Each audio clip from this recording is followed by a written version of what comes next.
Now I have become undead. Fuck, I don't remember what he says. Recorder of podcasts? Yeah, something like that. I don't know. Boy, you claimed this cold open like I know, I got 8 distracted. hours ago. I got distracted. And you fumbled the bag this bad? Unfucking forgivable. Now I am become undead, destroyer of poets. That's what I was going to say. Jesus fucking Christ. Yeah, that would have been good. That would have been great. Robert. I literally texted them like Jesus 5 hours ago Christ. saying like, I got the cold open for this episode. Never meet your heroes. God. Good evening, ghouls. Good evening, ghouls. Good evening. Wait, is this isn't a drive out? This is weird because like we saw it in theaters, but we're it's like a bit strange. sitting down It's a for like double a feature. flagship We haven't episode. done one of these in a while. We did our triple feature for like our second episode. Yeah, and that was a little bit of a weird one too. It was one of those early episodes where we saw a bunch of movies that we wanted to talk about right before we started recording the podcast, and so we were like, well, we got to talk about all of them. So yeah, I don't know. We should come up with a pithy name for this at some point, because I do want to do more of these. Because I like the idea of a double feature, and like talking about how two seemingly disparate movies kind of, I don't know, share something, or trying to find commonalities or whatever, or not. Maybe there's two movies that are exact opposites, and that's fun to talk about too. You know what I mean? Yeah. But yeah, we did the Barbenheimer. We did it. We did the double feature. We did Barbenheimer. In one day, not this pussy ass shit where people No. are like, "Oh, Barbenheimer, I'll go see one weekend and one the other weekend." No, People did that? That's lame. That's both. I not know even that several good. people who did Very, very lame. If you're one of those people, you know where you stand. With this podcast. With this Doesn't mean podcast, that I don't like you. Doesn't mean I don't like you. Doesn't mean you're not a friend of the pod. You just, I don't do like better. you. Do better. do better. Alec doesn't like you. But that's not a hard list to get on. Is it Barbenheimer? I thought it was Barbieheimer. I always said Barbieheimer, but then I saw a bunch of branding that says Barbenheimer. Yeah, I don't know. I'm not doing that because I guess Barbie is the full word. So like if you're Barben, doing half and half, it would be Barbenheimer. I guess. I don't know. You know. I said Who's Barbenheimer. to say? I'll check before I post the episode to see what everyone else is saying. Yeah, but so we did the Barbenheimer. What are our feelings? How do we like So them? good. I thought they were Awesome both really day. good They movies. were both really good. I liked them. I'm gonna come out from the top and say I liked Barbie better. Damn. I think Oppenheimer's a better movie in general. Like technically, I mean, you know what I mean? Like technically, yeah. it's a lot better, but like that's It's not hard what Barbie not was to be. It's going kind of That's what it was destined to be. Exactly. That was what it was supposed to be. Yeah. It's Christopher Nolan, so he's super pretentious about how his movies get done. And it actually made for me like a better experience because they were both supremely good movies in very opposite ways. Like Oppenheimer was so technically beautiful, as it's we've come to expect from Nolan stuff. But just the heart and the like emotion of Barbie is hard to deny, unless you're a fucking brain rotted smooth ass brain Ben Shabibo looking ass, yeah. So it made for a really, really good double feature in my opinion, funnily enough. Like I think, I mean, Alec has said this several times before. We've all kind of said it, that like people better take notice and start doing this more often. It's going to become like a trend.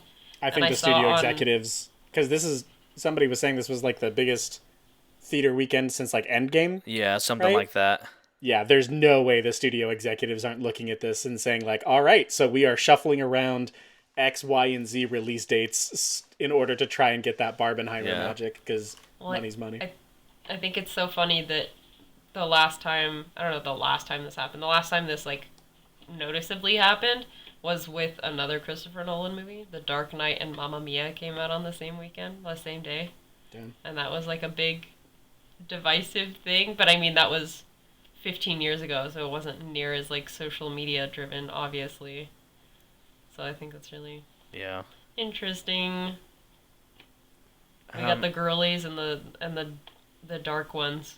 Yeah, it really does feel like And- that. Like we got the girly movie, and then like Nolan is like notoriously like a bro director. You know what I mean? Like a like fucking It's very self-serious. yeah, and like just like I don't know, frat philosophy dudes love him. Frat You know? philosophy? Oh, okay. I thought you were accusing him of being like a frat No, no, no, philosopher, and I was no. like, I was unaware that that was a critique of Christopher Nolan. No, there's just like so many dudes that's a lot of his fan base are like the wisecrack guys. And don't get me wrong, I like wisecrack, but like they got Somebody like the who wants dude to philosophy affect or depth can whatever. just claim to like Christopher Nolan. Yeah, yeah, they kind of claim it as a wrinkle of their own personality type thing. But and that's not to say he's not good. Obviously he's good. I think all good directors are gonna have their ugly fan base, you know what I mean? But yeah, I don't know. I think it was a Can we really do good double summaries? feature. Yeah, we should probably do like a brief summary of each. Alec, why don't you do Oppenheimer, and Beck, why don't you do Barbie? Damn, I'm I feel targeted. Maybe yeah, I I'm wanted to do gendering Barbie. this You ever thought of these that? summaries. um, Oppenheimer plays with its own timeline, and apparently, according to Instagram reels that I've seen, also plays with subjective and objective uh, historical retelling of the person that it's based on. Black and white scenes are supposed to be like objective historical happenings, whereas the color scenes are supposed Oh, to be his own subjective, like personally colored that's experience. fun. I didn't catch that. Yeah, so it's kind of hard to put in a timeline because it messes up with its own timeline quite a bit. We're going back and forth. So I guess I'll start now. That little preamble was not a part of the summary. Okay, so don't like restart your clocks if you already have. Um, the framing device of the movie is that Oppenheimer seems to have been put on trial. A lot of people know beforehand because of the marketing or just a regular awareness of history that J. Robert Oppenheimer is the father of the atomic bomb. He was the scientist who helped put together and got the physics together to design, engineer, and deploy the atomic bomb, the nuclear bomb against Japan. The movie itself is framed around, he seems to be being put on trial. And there's also a senator who seems to be being put on trial. But throughout the movie, we are trying to figure out where these two events are happening in relation to one another. The senator's quote unquote trial is happening in front of a bunch of other Congress members. He's being put up as a nominee for like some sort of department assignment, whatever. Like he wants like this big old political chairman assignment. Whereas Oppenheimer's is being held like in this small room. He's being interrogated, and specifically, they're trying to decide whether or not he should be re-granted his security clearance, which we find out through the various events depicted in the movie was in question after he served, quote unquote, his country, because he had a lot of affiliations with like communists and leftists and socialists and whatever that made him an undesirable after the war was over and during like the beginnings of the McCarthy era. But if I had to put it in like a strict timeline, Oppenheimer is a young student. His brilliance gets him noticed by other world-renowned physicists. Once he's made a name for himself and become faculty, he's approached by a military man who wants to make him project manager of a nuclear program, which will create the nuclear bomb, which physicists believe is possible. And now there's this race between America and the United States. Fast forward through all Between of America it, and the United he's States. he's a he's the project manager. He gets all of these scientists together. He's part scientist, part program director, part like science spokesman to like politicians and the great and powerful and such. They eventually are able to develop the bomb before the Nazis. And actually, it gets finished after the Nazis are out, but America wants to use it against the remaining Japanese. There's a lot of emotional conflict as to whether or not he feels that he was justified or whether or not there was anything he could have done to change the outcome once the inevitability of the bomb's creation became evident when physicists figured out that it was possible. And we kind of end, this is a big span of his life. We go from him being very young to him being very old. And he seems to get his due at the end, like he's given like a presidential accolade looking thing, and everybody's gathered around to commemorate his achievements and his life. And the senator who was being screened for his appointment to whatever cabinet chair he was on, we find out that he's kind of an antagonist throughout the movie that we thought was Oppenheimer's friend, but was, for very complex political reasons, out to basically ruin his life. But he gets his comeuppance by Oppenheimer's fellow scientists, who were not able to give them his full support when Oppenheimer himself was in his like quote unquote trial, because it wasn't really a trial either. But yeah, maybe summarized in one or two sentences, it is the story of the father of the atomic bomb, not only as he makes that bomb a reality, but also the impact, wink wink, that it has on his own life. Because it doesn't really get into like the macro political or social, or like, no, we don't it's even much more see... about like the personal grief and like guilt that he felt. Yeah, you'd think in a movie like this that we would see the nuclear bomb be deployed in Japan, for example. We don't. We do, however, see the Trinity test explosion because Oppenheimer was there for it. So this is very much like the movie is about Oppenheimer, not Oppenheimer first and then the bomb second. Yeah. So hopefully that was a manageable enough. It was almost a 3.5 hour long movie, so that's about as succinct as it gets. Yeah, maybe if I'd prepared more beforehand and like drafted and stuff, I could have come up with a better, more straightforward plot summary. But that's about as good as you're going to get, especially because the movie doesn't present itself chronologically. Yeah.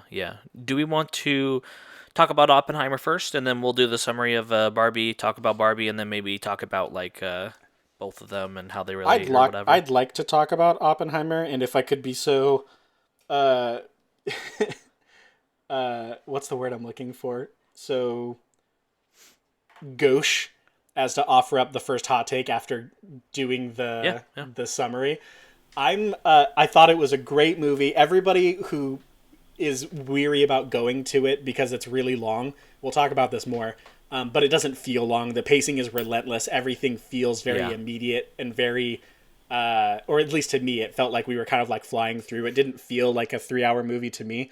What I am very surprised by was the presentation of the bomb itself. Given its 3-hour plus runtime, I thought the actual explosion of the bomb itself was going to be a spectacle. You know what I mean?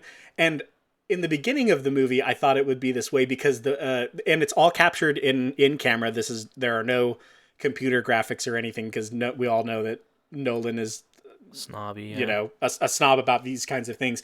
But when the movie does a good job of engaging our interest in the topic of physics, which can be a difficult thing to do, by doing these little like almost abstractions of what physics might look like if we were small enough to be able to see the moving parts. So there's like little like flickers and sparks and like dark spaces that you might think are like quarks or particles or molecules or atoms or whatever, there are these like oppressive soundscapes over these like swirling miasmas of color and what look like heat and like vibrations and all sorts of stuff. It's like, and they're kind of jump cuts from the people who are talking and interacting with one another, or Oppenheimer kind of revisiting his own life in the form of the statement that he was reading. So the point I'm trying to make is we're getting all these super cool, very artsy, very abstract looking like cuts, like little sequences, right, of what like the physics look like, or how we might imagine them to look like. What, like, how do you see something that you can't really see because it's so small that light doesn't interact with it in a way that our eyes would be able to perceive, So I thought that was going to be the bomb sequence that we were going to get. I thought it was going to be like, I don't know, 20 minutes long or something, that we were just going to get like that kind of sequence leading up to the bomb. And the bomb was cool, but it just kind of went off. You know what I mean? Yeah. Like it just kind of did its thing, and then it was over, and then we got back to what we were doing. And it's just so crazy to me that like I was holding my breath the entire movie for the bomb. And that's kind of what this I don't movie's know. built on. It almost feels like, you know what I mean? Like, Yeah. it's like like, okay, Christopher Nolan's gonna create a nuclear blast for us. Like, and it was a big explosion, but like, I don't know. It was, I feel like the presentation of the bomb itself was just done very, very straight laced. You know what I mean? Like it just, the bomb, the Trinity explosion itself felt a little bit underwhelming to me, which is crazy to me given that this is a 3-hour movie about the guy who invented the nuclear bomb, you know? Yeah. I didn't feel and that feel way. free to disagree, but I didn't feel that way in the moment, but I can totally see why someone would feel that way. I agree that it was not as big as you would expect, especially like considering Nolan claims that Oppenheimer is the most important person to have ever lived. Because, which, you know, I don't like. There's not a whole lot of other people that can claim that. You know what I mean? Like reasonably. You know what I mean? Like, because I mean that's not an impossible, or like, there is a good case. There's an argument. It's not objective. Yeah, there's an argument. Yeah, there is for an it. argument. Absolutely, like up there with like if Jesus Christ was a person, then you know maybe he like is also in the running for that. You know what I mean? Like, but yeah, you'd think that like, and why is he the most important person to ever live according to Nolan? Because he's the father of the nuclear age, and he brought us into this. So it is a little bit. I can see like with that, given that lens, and like how much he hyped up the bomb.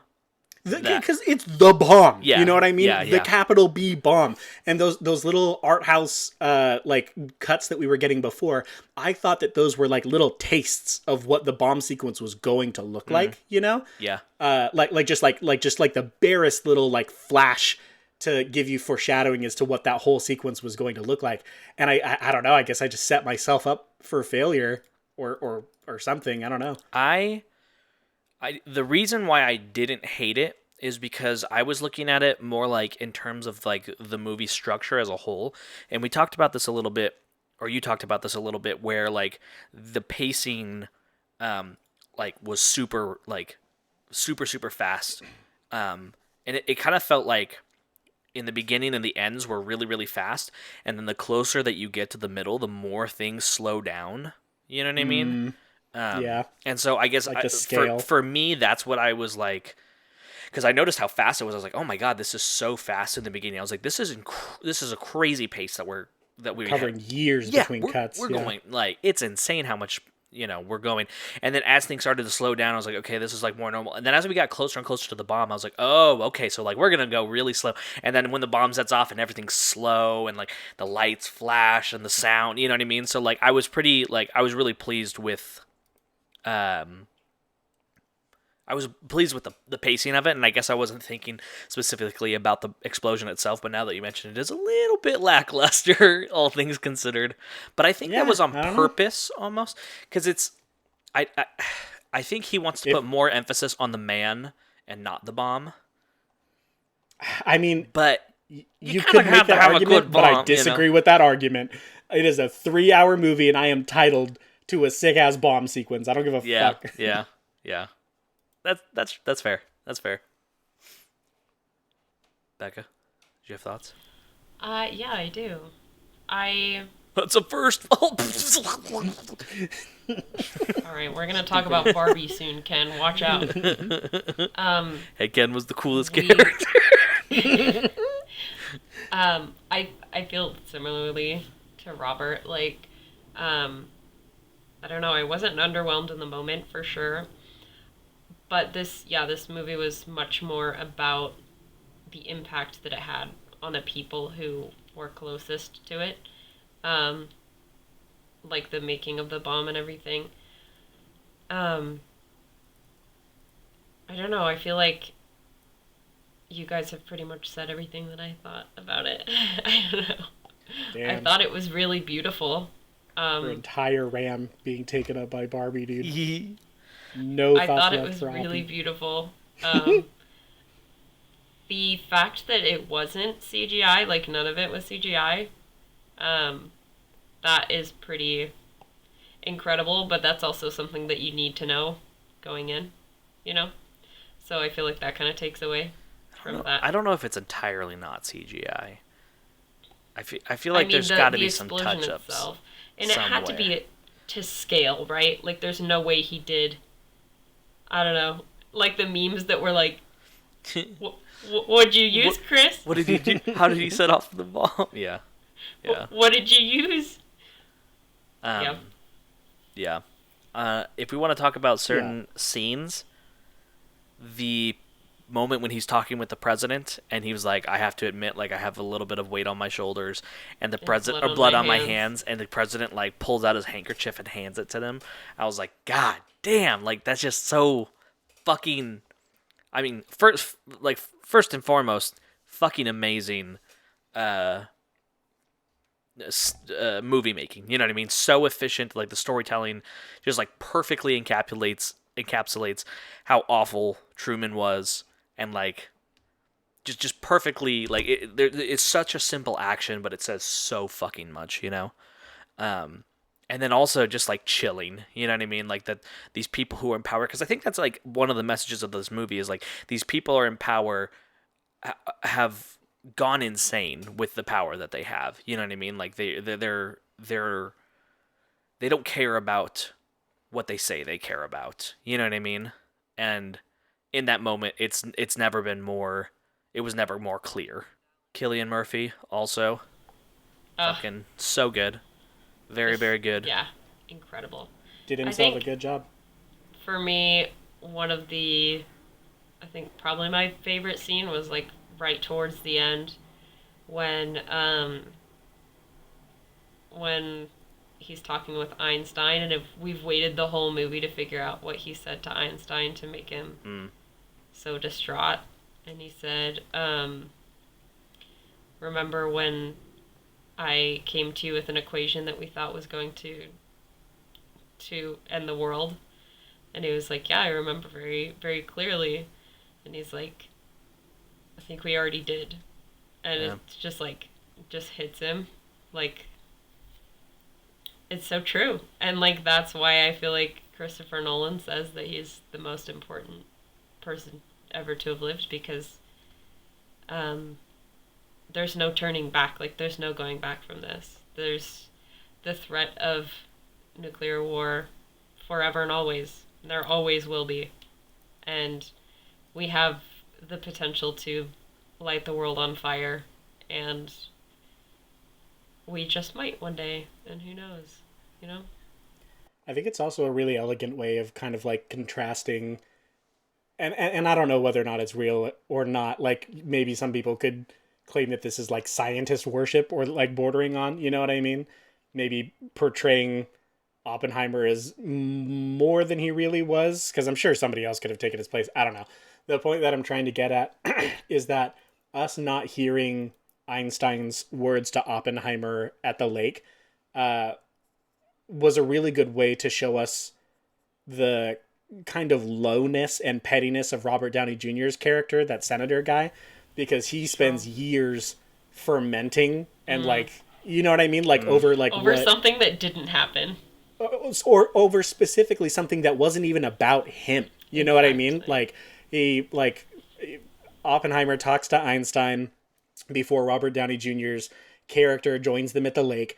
Robert Downey Jr.'s character approaches, and Einstein seems to, in Robert Downey Jr.'s mind, rebuff him. Like he's like kind of like ignoring him or kind of stiffing him, I guess.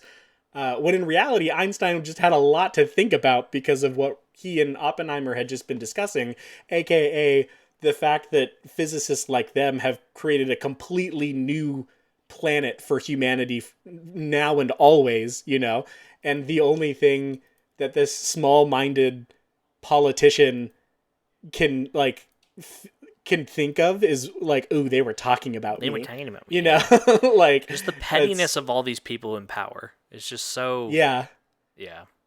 Like physicists, like the original title of the book apparently was American Prometheus, which I do not know about, like, I understand that this movie is about Oppenheimer first and foremost, so it makes sense to title his name with the movie, because now none of us will ever forget the name, whereas I'm sure that a lot of like casual historians and viewers, not casual historians, but you get what I mean. Yeah. Like it'd be a lot easier to watch this movie if it were titled American Prometheus and then forget Oppenheimer's name after, whereas using it as the title of the movie, you kind of, like, even people that don't really know anything about history or have no interest in it will know that name, if nothing but for the memes, you know? Yeah. That said, American Prometheus, better title. Better I don't title. give a fuck, dude. Better title. That is a banging fucking title. But yeah, just the idea that Oppenheimer is the Prometheus that stole the fire from the gods and gave it to man. And that's kind of like the physicists stealing the fire from the heavens and giving it to man / these politicians. And like, now what are they going to use it for? Yeah. You know? Yep. And like, it's hard. Prometheus gave fire to man, but what has man used it for? We used it to fucking burn down the Library of Alexandria, dude. Yeah. And it's hard to like,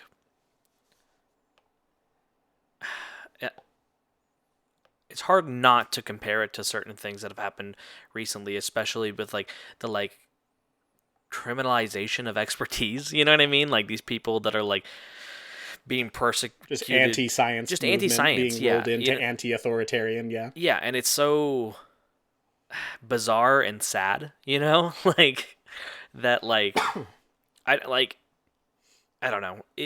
People. This is a great example of scientists that will say one thing because that's what the science points to, and then the science tells them, okay, we've done our dues, and we found out that what we thought about previously about whatever this is, whether it be COVID-19 or the nuclear bomb, that, you know, we need to change our minds about these things. And then when they do that, being, you know, like hunted like witches for having a new opinion and like changing their minds about something and like not being able to grow or anything like that, even though our understanding has changed, and it's inconvenient for the people in charge, you know? In a similar vein, I think this movie, this story, and the story of Barbie are really similar in presenting the idea that like people change in what is morally acceptable or what they believe to be morally right and correct. I mean, all three of us on this podcast have experienced being on the opposite end of the moral spectrum than we are today. And maybe one day there will be another like political or moral viewpoint that we have, and we look back on this today and think like, wow, we were so stupid. And I think it all comes down to like survival. Oppenheimer, when he was in the camp, he was doing what he thought was best for science and what he thought was best for the world. And then by the time he had gotten far enough into creating the bomb, he realized that there was no turning back and very quickly pivoted to the idea that it was probably the worst thing that he could have done rather than the best thing in progressing science. That's, you know, what the whole trial was about, was they were trying to prove that he is ethically and morally responsible for the death of thousands, hundreds of thousands of people in Japan, because he created the bomb and because he like allowed science to progress to that point. And obviously by the end of the film, by the end of even the testing of the bomb, he was in extreme distress about who he had become because of the bomb. And I think it's really interesting because it's not something that we get to see a lot in storytelling. Usually like in I don't know, I'm thinking of like Frankenstein specifically for some reason. Like it wasn't until until he'd done, like, until he'd created a person, he's like, oh my god, what have I done? Like, I'm a terrible human being. But, like, I don't know, it was very human because, I mean, Oppenheimer was a real person. And I feel like it was just really told in a really human way that people mess up and people realize things and become better than they were. And I think there's a way to continue to grow and continue to, like, acknowledge the things we've done while, I don't know, while not condoning them. I said that it has a similar message as Barbie. A really big thing with Barbie is it's really similar in that, I guess, just generally, not to get like too deep into it right now, just generally the idea of feminism and being a woman is so, you know, it's changed a lot. And, like, what it means to be a woman, what it means to support women has changed a lot. The people, like, feminists today look back on feminists, you know, like 50 years ago, and we're like, wow, how did we think that that was feminism?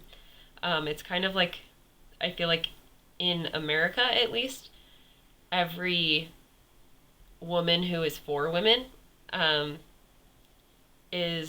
goes through two waves of feminism in her life. The first being like, oh wait, I don't have to like girly things, and she casts off anything girly and anything quote unquote feminine because she realizes that she can still be a woman without being feminine. And then the second wave of feminism, where you realize, like, you kind of mature a little bit and you're like, wait, that's kind of anti-feminist to not like these things just because they're feminine. And you become this, like, mélange, this, I guess that's a word in English too, this mélange, this, like, mixture of who you want to be that's not dictated by society. And that is true feminism. So I think, and yeah, I said I wasn't going to talk a lot, so I'll just stop right there with the Barbie stuff. But that was really similar for me. Well, I think. Oh, sorry. I think that Oppenheimer was one more sorry, I don't mean to interrupt. I yeah, just have no, one more fine. Oppenheimer thought before we pivot, but you can finish whatever you're doing. I think Oppenheimer was by far not the best human being on the planet. He was very disloyal to his wives, and he, I don't know, wasn't a great father, as we saw. Yeah, that fool had kids. I forgot about that shit. He made, like, the wrong decisions in a lot of places, I felt like. But that doesn't mean he is a bad person or a good person. I can't make that judgment because I didn't know him. Yeah, he really felt like he was he's like a product of our society. You know what I mean? Like this man that was like pushed by not greed, but like, I don't know, this like manufactured fear and ambition that his like country put upon him. You know what I mean? My biggest thing, I don't know, the one Oppenheimer thought that I've obviously said a lot, but the one thing that I did think was kind of crazy, because so much about the movie is humanizing the man. He's an important historical figure, but he was a person nonetheless. And one of the things that I felt was interesting in the movie's treatment of him was showing his life after Los Alamos. Like, the bomb has been used, it exists, other people can make it, and so on. And imagine, like this is, like, I'm not trying to garner sympathy for him specifically, but it's just a very unique situation to be in, where for like multiple years, your personal scientific brilliance, leadership ability, and spokesmanship have been dedicated to a single goal. And that single goal can be argued to be the most important like event in human history, the creation of the nuclear bomb, and then it happens, and it's kind of this. I think one of the other scientists calls it the atomic genie, right? Trying to put the atomic genie back in the bottle. But what's crazy to me is not so much the macro scale, but the micro scale. Like Oppenheimer specifically, like afterwards, people were trying to tell him like, you don't own this anymore. Like it's bigger than you, and how difficult that would be to accept when like, because like he's so important. Everyone knows he's important, but he also felt that he was important. You know what I mean? And it would be so difficult to go from feeling like you're the literal center of the world and that you are the literal father of the atomic bomb. Like it is a babe in your arms that lives or dies at your whim, you know, at your pleasure, because you could sabotage the product, or you could do 100,000 things, you know, but like just going from being the most important person on the world, working on the most important thing, and then just being like given like a medal and a pat on the shoulder and being told to just like, all right, we'll take it from here. That's nuts. That is a crazy thing to have happened to a person. And again, not garnering sympathy, but just imagine being the most important person in the world, working on the most important thing that's ever happened. And then it's done and you are still around. You know what I mean? Yeah. Like you're still just putting around. Like you're still like eating breakfast and like having kids and living in a house after having again been like the fulcrum point of humanity, you know? Like that is it's such a strange and it has to be singularly unique human experience. And that's just wild to me that anyone ever was in that situation and had to come to that realization afterward that like, I guess I'm just a guy now. Yeah. Like I've irrevocably altered human history and maybe the history of the planet, potentially of all life in the universe, because we haven't found it anywhere else yet. And now I'm supposed to just like not have an opinion about it, or like I don't own this anymore. I can't control it. I can't decide whether or not the bombs get dropped or used or who has them or who doesn't have them. Just a wild thing to have occurred and a person to have been. Yeah. That's much like a very similar feeling that Barbie must have, you know? Yeah, we could transition now. We've talked about Oppenheimer enough. And actually, it is required that we talk about Barbie at least, like there has to be 51% of this podcast in duration dedicated to Barbie, because if not, then we are anti-feminist. Unfortunately, that is the rules. Misogynistic. That's all right. Becca's got us covered. Pop off, queen. You bet I do. We're just gonna sit here and listen, because you know that's what men should do. Period. Slay. So, Barbie begins with the teaser trailer that we got, which was so amazing. 2001: A Space Odyssey. Helen Mirren. Long ago, there were girls that only had one doll, and it was a baby doll, so that they could play mother all the time, and you're just playing mother. But then Barbie was invented, and she was like a savior that made women realize, well, little girls realize that they could be who they wanted. And then it quickly transitions into like a Barbie ad, basically, about how Barbie can be anything. She can do anything. She's a doctor, a lawyer, the president, a veterinarian, a scuba diver, a mermaid. She's anything she wants to be. And thanks to that, Barbie cured feminism. She cured the world of feminism. Or sorry, she made feminism Freudian slip, dude. She should be mode. She cured all of women's problems ever. And now women are equal and run the world and stuff.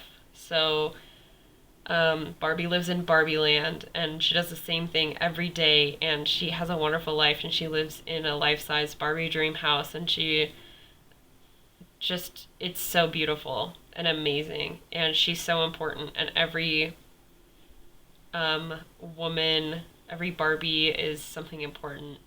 and the Kens, their job is beach, and they surf and they try to get Barbie's attention. I think the line was, Ken only has a good day if Barbie notices him.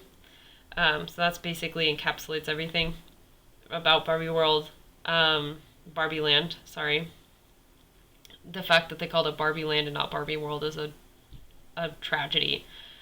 But Barbie starts having thoughts of death, and she starts feeling sad, and she goes to Weird Barbie, which is the Barbie whose hair you cut and whose face you scribbled on and whose feet you chewed up and just messed with until she went crazy. Yeah, because they're squishy. Anyway. Wow. They're squishy like the Polly Pocket clothes. She goes to Weird Barbie. She's like the oracle, basically. And Weird Barbie tells her that her girl that played with her in the real world is, like, has an extreme connection with her. Like, more than a normal girl or a normal child. And, is having these feelings of death, like, thoughts of death and these feelings of depression and, like, just existentialism. And what she has to do is go to the real world and find her girl and fix that for her. So Barbie goes to the real world with Ken, and she finds out that the real world is not fixed of all its problems, and it's not feminist at all, and men run the world and treat women horribly. And Ken also sees this and thinks that being a man is about horses somehow, and is obsessed with the patriarchy because he didn't know that existed. And Barbie, meanwhile, like, finds her girl. Mattel, the company that started Barbie and owns Barbie, which is all run by men, tries to get her back into Barbie Land so that they don't have, like, her running around. Meanwhile, she takes her girl back to Barbie Land to try and fix everything. And when she gets there, she finds that Ken has already been back and made everything about men and has, like, made all of the Barbies who were once powerful, like, into objects. And basically it becomes the real world, essentially. Like a hyper, Yeah, like a very hyperbolic version of the real world. Very satirical. Basically the Kens rule everything and they treat women terribly, blah blah blah. We know how the story goes. And they get to Weird Barbie, and they find out that in order to cure the Barbies of the brainwashing, they have to tell them what it's like to be a woman in the real world, and then they'll have something to compare that to, and realize that, like, hey, it's complicated and we're all people. They convince all the Barbies of this, and then the Barbies convince the Kens to be jealous of each other and to fight each other instead of, like, taking over Barbie Land. And they have this incredible dance sequence. It was just amazing. And one of the best jokes I've ever witnessed in cinema happens before that. Anyway, they have, like, the big dance off, and then they realize, like, hey, maybe figure out what it means to be you instead of what it means to be Barbie or Ken. Like, what do you want? Do you, like, be your own person? And then also Barbie realizes she shouldn't have treated Ken the way she treated him, and that feminism is not just about women being powerful over men, even though that's important, but also just people being equal because we're people and no one should be over another person simply because of how they were born. Um, and then Barbie realizes she can't stay a Barbie because she's basically seen too much. And she asks God, who is Ruth Holden, who invented Barbie, if she can become a real woman. And in a very beautiful, like, subtle sequence, she basically sees what it's like all the beautiful parts of what it's like to grow up and be a girl in the world and to love and to live and to laugh. Sorry, live, laugh, and love. And then she becomes a real woman and goes to a gynecologist, and that's how it ends. That was more than 2 minutes. Sorry, but it's deserved. So. Movie was fucking fun, yo. It was so good. Sublime. Sublime. So good. I have different kinds of laughs. There are laughs where I understand that I'm being joked at, and I'm a generally agreeable person, and so I chuckle or laugh or grin. You know what I mean? Because I'm playing ball. But there were more than a few occasions on which I guffawed. I don't laugh out loud in the theater. I Yeah. laughed out loud in the theater several times. Yeah. Sober, stone cold sober, friends. This was so funny. Yeah, it's it was super fun, and I'm reminded of one of the Shabiboist. And by the way, viewers, in case our fucking insane ramblings are a bit too opaque, Shabibo is what we call Ben Shapiro. So if that was not immediately clear, there you go. One of the quote unquote criticisms that I heard about this movie beforehand is who is it for? You know what I mean? Is it is it for kids? Is it for adults? Is it for women because they'll claim that's pandering to women? It's certainly not for men because they think that it's hating men. My ultimate answer to that is it's for people who want to have fun. It's obviously more woman centric than man centric. And that's fine because most movies are man centric. This is not going to upset the balance. It's just going to try and correct it even the smallest bit. But yeah, that's the big thing is that it's, for me, it was just for people who want to have a good time. It was just funny and fun while being pretty damn perceptive at critical junctions, you know? Never taking itself beyond the point of self-sanctimonious. I don't know. It was just a good movie. I just had a good time. Good. It was technically good. It wasn't a marvel of technical masterpiece or anything like that, but it was very competently shot, and the aesthetic was so strong. You know what I mean? So good. They really honed in on it and knew what it was. Yeah, they knew exactly. Greta Gerwig had such vision with this movie, I think. Absolutely. I think the reason why it was so successful is because, a lot of reasons, but one reason is because it's so relatable. I don't know, in the references to all the Barbie stuff, the Did you play with Barbies as a kid? Me? Absolutely, yeah. Yeah, I played with Barbies. I had a weird Barbie. One of my first memories, my earliest memories, is it was before my sister was born, so I was 2 years old, and I was under my brother's bed because I wanted to cut my mermaid Barbie's hair, but I knew that my mom would get mad at me if I ruined her hair, so I went under his bed and I cut it up. And I didn't cut it to the scalp, though. That was something I never understood, even as a child, was why you would cut your Barbie's hair to the scalp, because why would you want her to look like that? But yeah, I played with Barbies for a very long time. I think it was relatable for the references for the toys themselves, obviously what it's like to be a woman,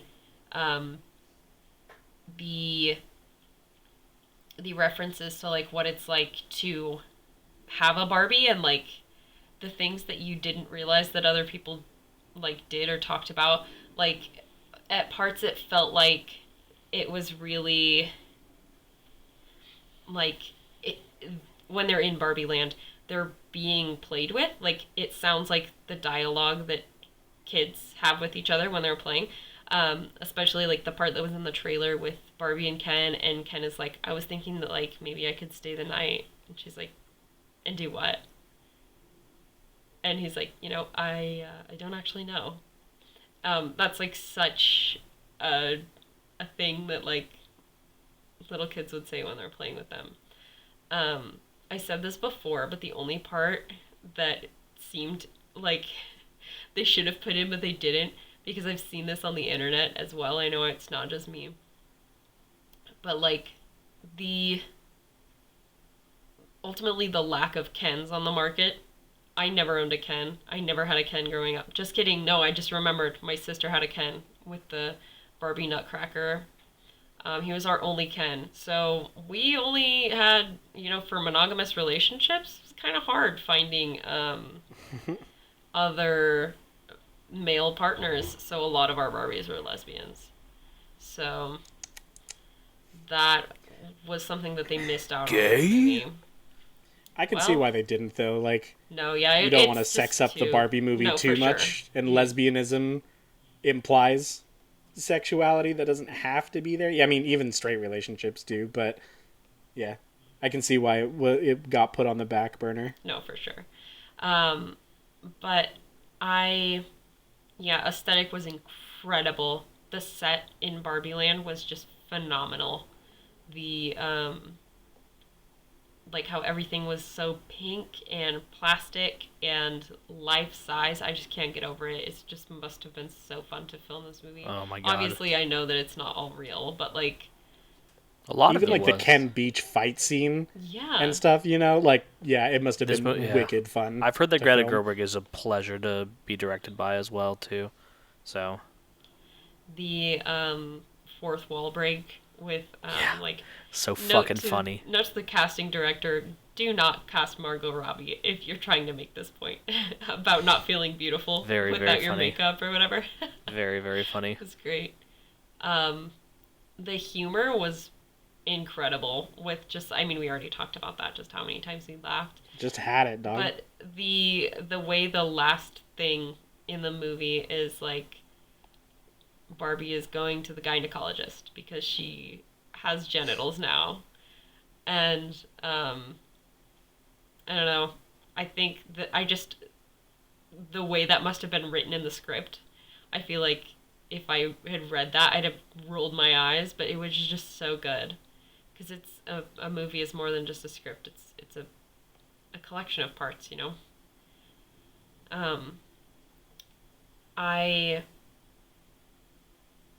I can't remember what I was going to say. Someone say something else and then I'll remember. All I'm going to say is Lego Movie walked so Barbie could run.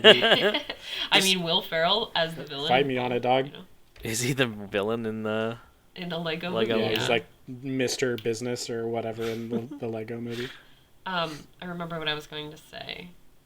A lot of the criticism for this movie was that it was quote-unquote anti-man, and I just think that's so funny because you're just outing yourself. You're just outing yourself. Seriously.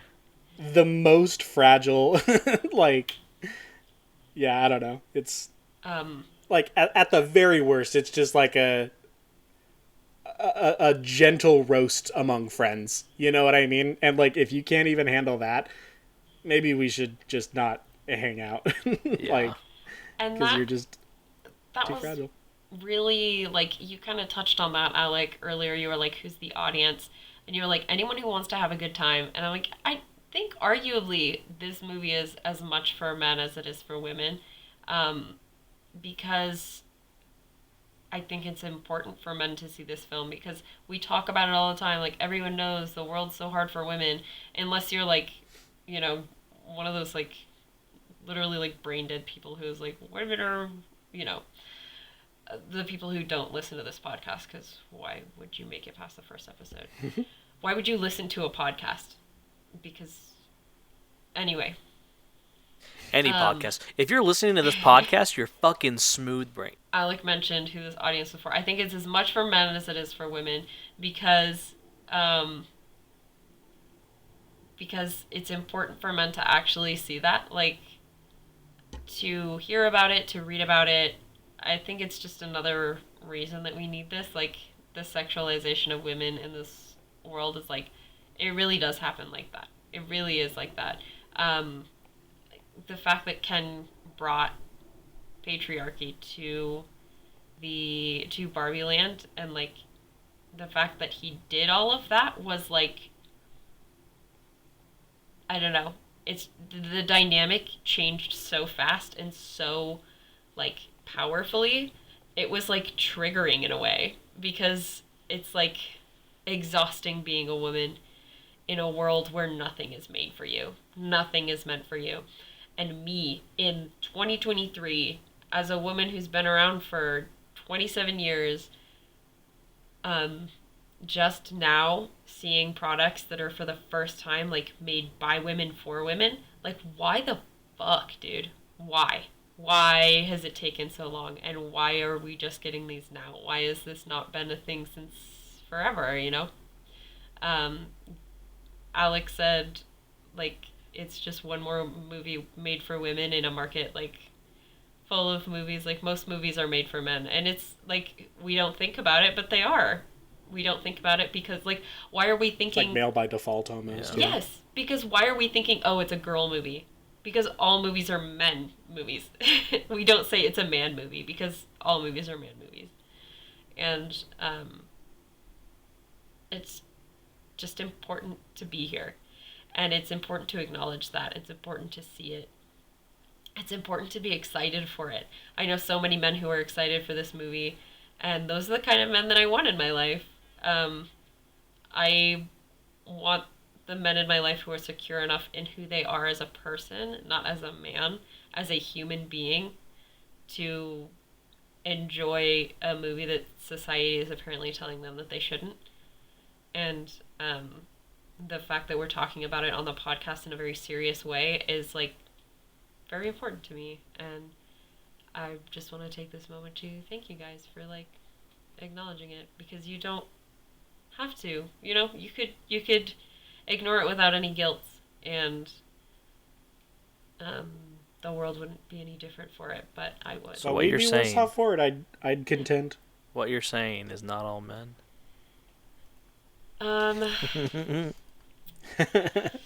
Not quite, but for ahead, like, towards the criticism that claimed that it's anti-man, again, literally, if you are just so, I don't know, I don't need to go, I don't want to use the word fragile, because I feel like the word fragile, just sensitive, yeah, just overly sensitive, but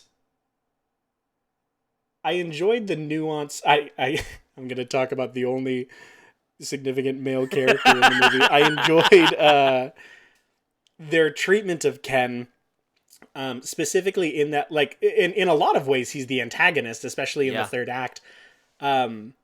Not for, like, any real kind of malice. Like, is Ken the bad guy?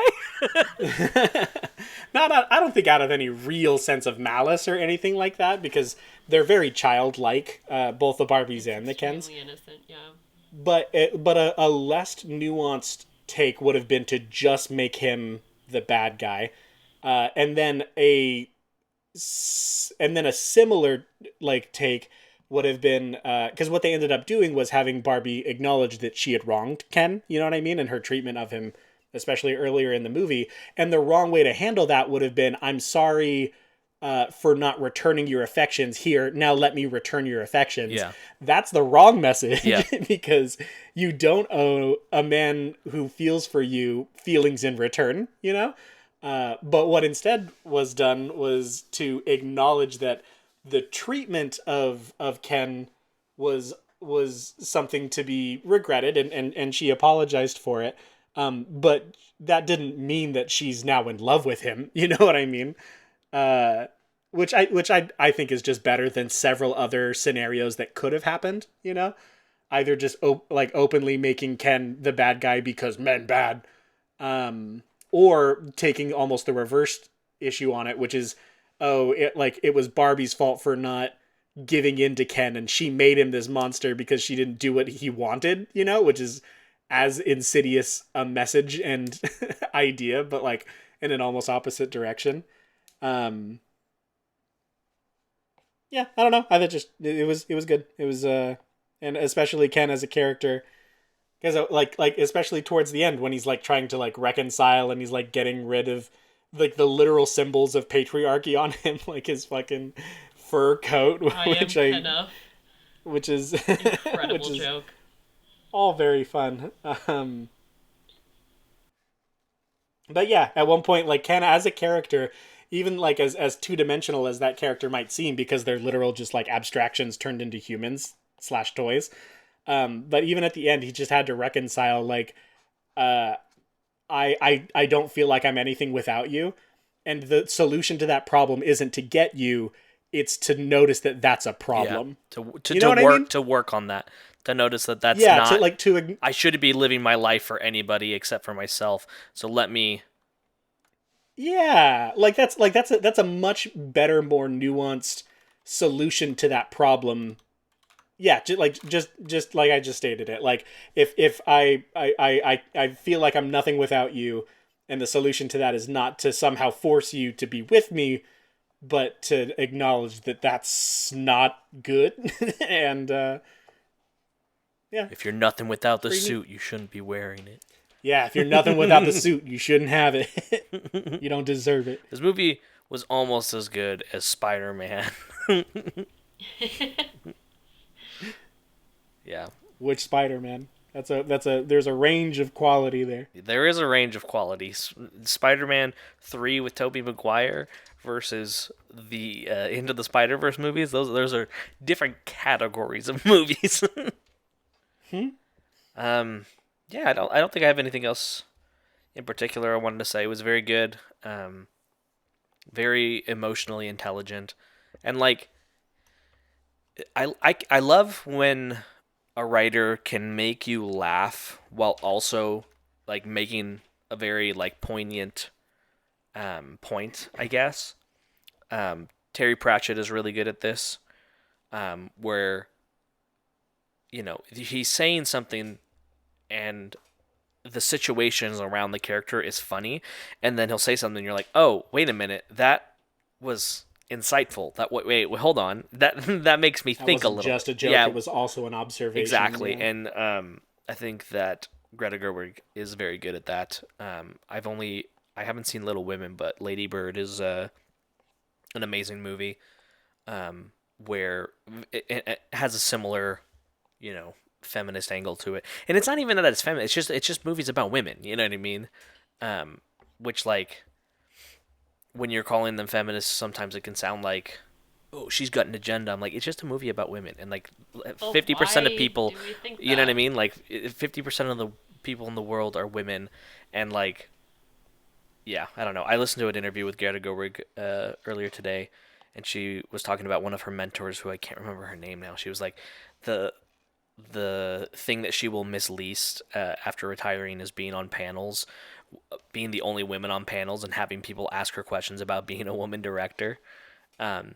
So yeah, I think that I don't know. I think Greta Gerwig is really talented, and I look forward to more movies from her, and hopefully she inspires more amazing, intelligent women to make movies, so that we don't have to have the woman on the panel, and that we can just have brilliant filmmakers.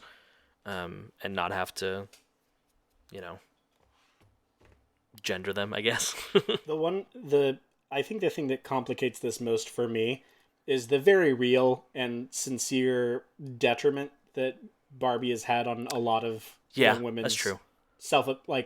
self-perceptions of themselves, especially in regards to like race and body type.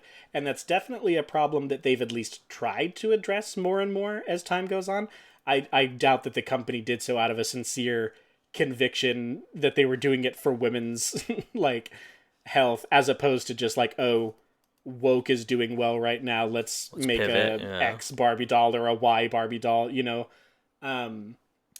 But the movie didn't completely shy away from that. Like there's the, like when she first meets the daughter of who's her actual, I don't want to say owner, but like what is a person who has a her girl, yeah, is what they call her girl, sure. Because it's a twist later on in the movie that her girl, quote unquote, is a grown woman, but she didn't realize this, and the girl that she thought was her girl is actually the daughter of her girl. Anywhoosies, when she first approaches said daughter under the misapprehension that it's her girl, the daughter goes off about like how, you know, like the damage and the detriment that Barbie has had in those specific ways to the psychological development of a lot of women.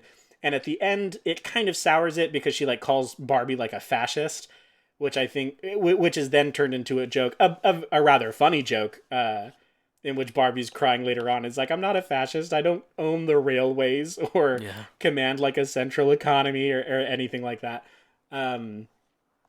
So like they said the words. I don't know if we lingered on it long enough, and I don't know if it was given the validity, if those concerns were given the validity that they deserve with a little fascist tack on thing at the end, which makes it sound like a overblown Tumblr rant reaction, when that's a pretty valid concern, right? Like Barbie for a long time was an extremely specific body type and an extremely specific race, right? The same way that leading women in movies for such a long time were uniformly almost to a woman, like these Anglo, like really specific idealizations of what men at that time and culture wanted, rather than a faithful representation of what women are, you know? So maybe the movie could have spent a little bit more time acknowledging maybe some of the downsides or the detriments that Barbie has had. I can understand why they didn't, because, you know, Mattel is probably paying a large portion of the movie's budget and probably had at least some sort of veto power over the script and didn't want the takeaway of the movie to be don't play with Barbies, you know? So yeah, I guess if I had some actual critique of the movie, then that would be it. But I don't know that you could actually realistically make a movie that really examined that issue and have it be a Barbie franchise movie, you know, because no corporation or IP is going to allow that level of criticism of its own self, because the movie in large part is not being made just as an art piece, but also as a form of marketing. Like, I'm sure Barbie sales are doing fucking amazing right now. Yeah. Everything is Barbie. So yeah, right I don't now. know. Just maybe a little bit of complication. Y'all should remember something good or funny about the movie, because while I think that that's a valid criticism, I don't want it to be the thing that we end on, because I do think that the movie is definitely a net positive and was a good movie. I think that goes back to what I was saying before when I started talking about Barbie during the Oppenheimer moment. About how we learn, you know, and just because something we're doing now is good doesn't mean that like an angle of it could be bad, or it couldn't be bad, you know. I guess in the sense that like everything is going to have a problem eventually, you know, and our goal is to make it so that there aren't, but there's always going to be something that we don't see or don't think about because it's not part of who we are. It's not what, like, it's not us, I guess. For example, Ruth Holden made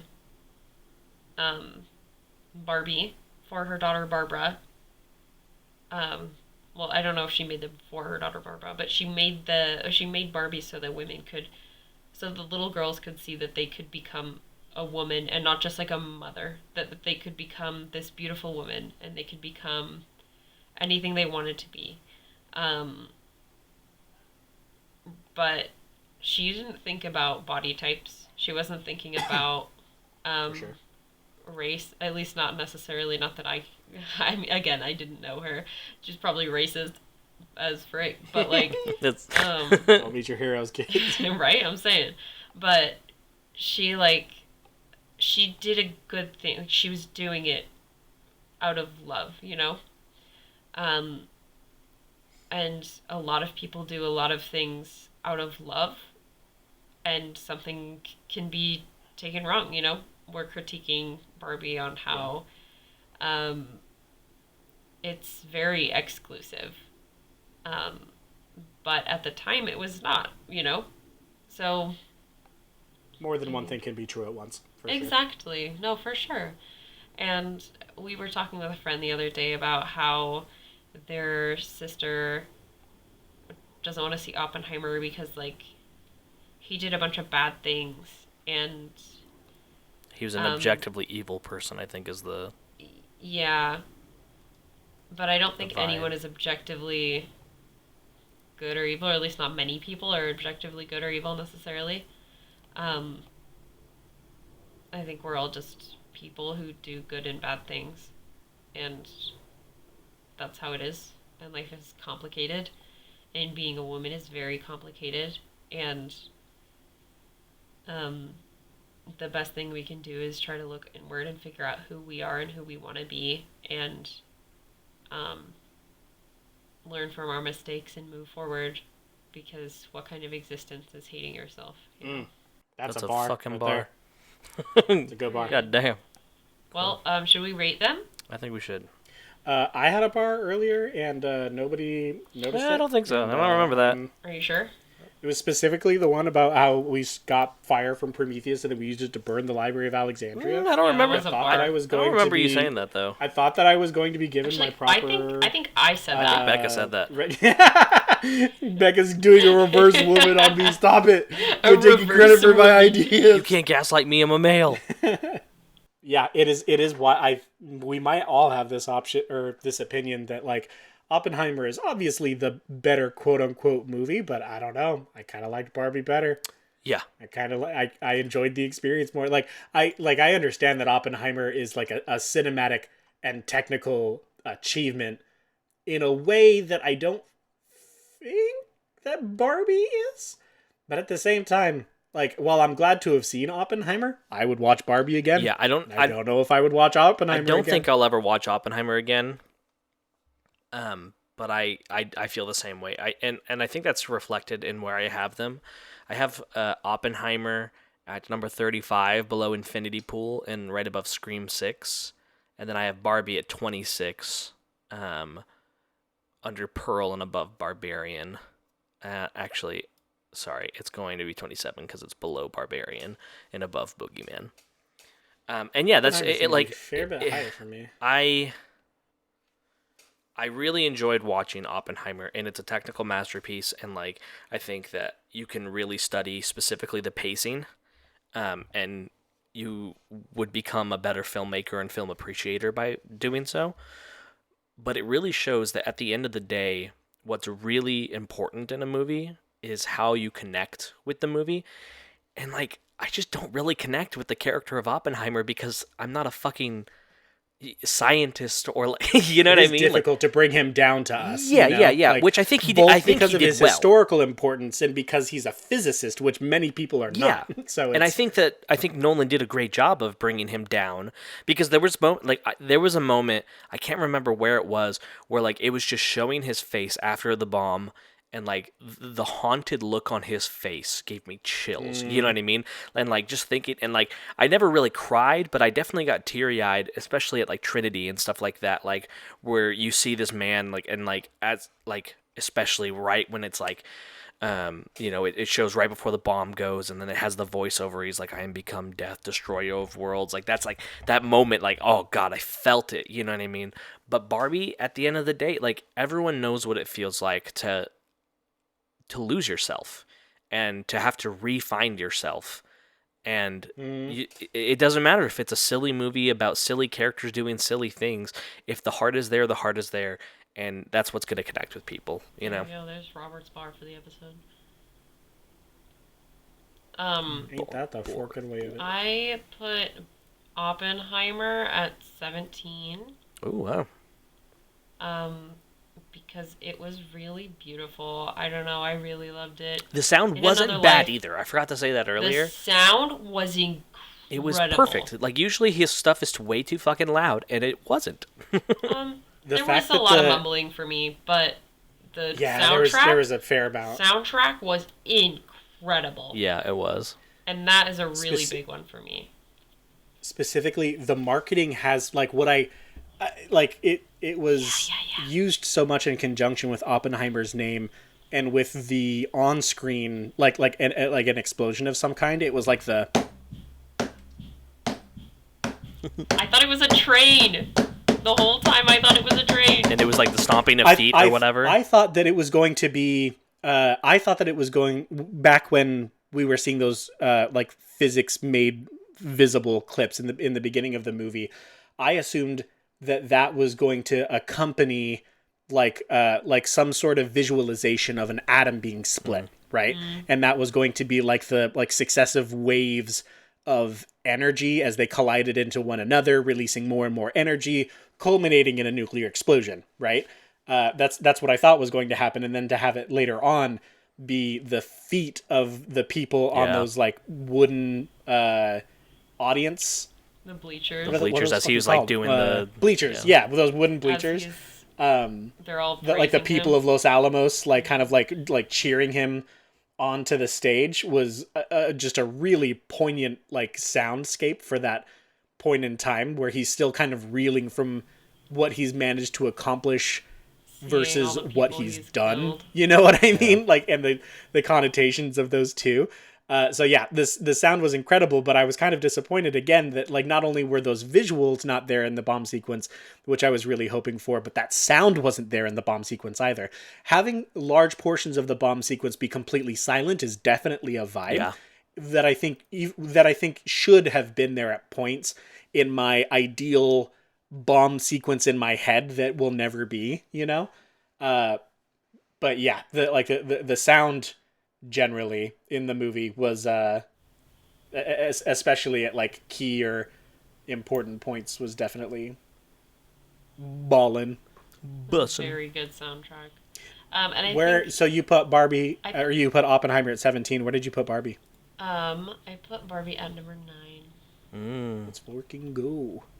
Yeah. Breaking in the top 10. But who got kicked out? Who's at number 11 now?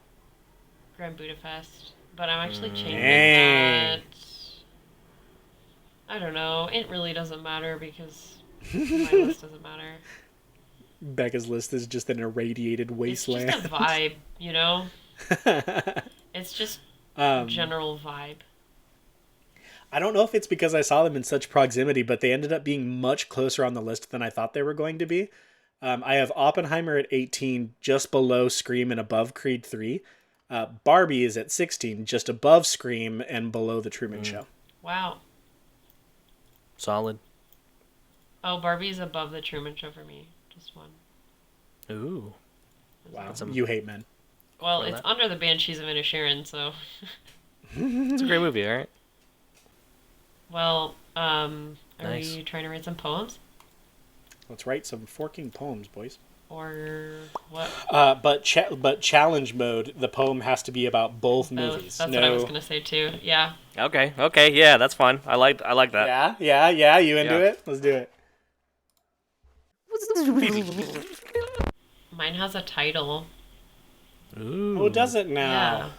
It's called "I Am Become Barbie, Destroyer of the Patriarchy." That's good. Which is actually not a title. I think it's just its own poem. But here it goes. Honestly. They claim Prometheus, but I think they have the wrong myth. The weight of a world on the shoulders of one person just begging for a slip up, a trip up of flat footprints in atomic ash. Darling, don't bring the pink sheets in, but carry an image, ideal, a template for a people to follow, and set the atmosphere ablaze. You decide who it's about. Who's next? Stupid head. Ah, shit. I was gonna say stupid head says what, and I was too stupid to even say it properly. Oh, no. I'll go. Mine is untitled, as always. A busty bombshell. An atomic blonde if ever there was one. Successive waves of energy culminating in a feminist explosion. The stuff of stars, the fire of the gods, melting plastic a continent away. If girls can be women, not just mothers, then boys can be physicists, not just killers. Mass-produced to exact specifications, hitting store shelves and missile silos near you, and just in time for Christmas. The two halves of the American dream. A blue-eyed babe with a doctorate, a fat man holding a little boy's hand. You can do it too, little girl. You too can become death, destroyer of the chains that would dare bind you. Damn! Bars! Sheesh! That was good. Thanks. I should have gone... You should have gone last. No, you got it. I'm just teeing you up, though. Right. Lipstick pink... Oh, no. Oh, shit. Lipstick pink mushroom cloud. The world can end as quietly as the first thought of temporary things, or as loud as a bleacher full of stomping feet. We all meet God someday, and we can only hope she is a well-intentioned but flawed mother, and not the slow-motion roar of atoms embracing in the cold desert night. Damn, boy, quit selling yourself short. That was tight as fuck. Thanks. I like the atoms embracing. I might workshop that into something. Atomic pink lips, or what was it? Lipstick pink mushroom cloud. Yeah, that's a good image. Well, there you have it, folks. 3 poems that are above average for 2 above average movies. Yeah, honestly, like above average for us, I should say. Dog. we grade on a curve, just like how we perceive Oppenheimer's morally neutral but potentially catastrophic actions, and Barbie's sinister genocide of anything masculine and male and good and wholesome in this world. We grade on a curve. Cool. I like this. I like this double feature. We have to do it again sometime. I mean, tell us how you like it, Ghouls, by let us know. 5 stars or 1 star. Yeah, if we're you getting really more. hated it. We're getting more 5 stars. We love it. Thank you. Or 5 stars if you really hated it. Either way, because then come on, we're small. Leave us a comment. We're small time podcast. Just even if you don't like us personally, come on, help us out. Leave us a 5 stars. Download. Hit me with that Venmo, Cash App, Zelle, whatever it is you use. And we still haven't received any dick pics, you fuckers. Yeah, that's an issue. That is an issue. That is an issue. Hey, you, owner of a dick. Yes, you. Do you have the ability to take a pic? Do you have the means to take a picture because you're listening to this on your phone, because no psychopath listens to podcasts on their PC or iPad or whatever. You're listening on a phone, and you have a half and half chance of owning a dick. I swear to God. What is our email again, Robert? undeadpoetssocietypodcast @gmail.com. There's no dot in that anywhere? No. Nope. undeadpoetssocietypodcast @gmail.com. Correct. All right. I'm going to throw a fucking fit if there is not a dick pic in that email by the time we film, or at least release, our next episode. If you want to do it anonymously, you can. Figure it out. Make a burner account. Whatever. But make it happen. Make it happen. All right, girls. We love you. Good night, girls. Night. Love you. Bye.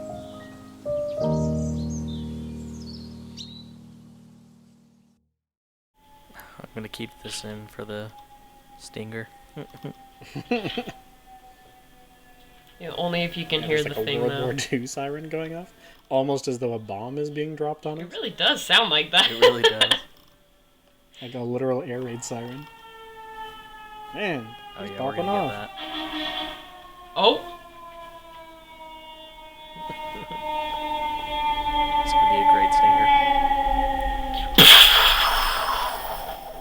we just blow up, bro. We definitely got that. So I saw that shit Right. pass by.